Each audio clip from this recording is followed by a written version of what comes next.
జొన్న అంబలి చేస్తున్నా. ప్రిపరేషన్ ఏంటో చూపిస్తా. బేసిక్గా ఫస్ట్ జొన్నలు ఉంటాయి కదా, వాటిని ఒక 3 times అట్లా పల్స్ చేసుకోవాలి గ్రైండర్లో.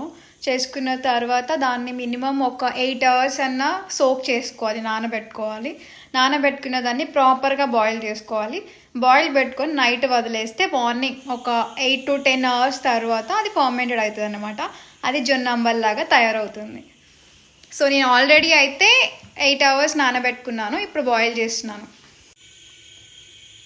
బాయిల్ అవుతున్నంతసేపు కలుపుతూనే ఉండాలి, లైక్ కంటిన్యూస్గా స్టిర్ చేస్తూనే ఉండాలి, కంటిన్యూస్గా కలుపుతూనే ఉండాలి, లేకపోతే కింద గిన్నెకి అంటుకుంటుంది అనమాట.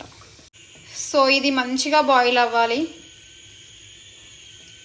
మంచిగా బాయిల్ అయిన తర్వాత నైట్ మొత్తం వదిలేస్తే మార్నింగ్ వరకు మనకి అంబలి తయారవుతుంది. తర్వాత మార్నింగ్ మీకు ఆనియన్స్ పచ్చిమిర్చి లైక్ ఏది కావాలంటే అది వేసుకొని ప్రశాంతంగా తినవచ్చు.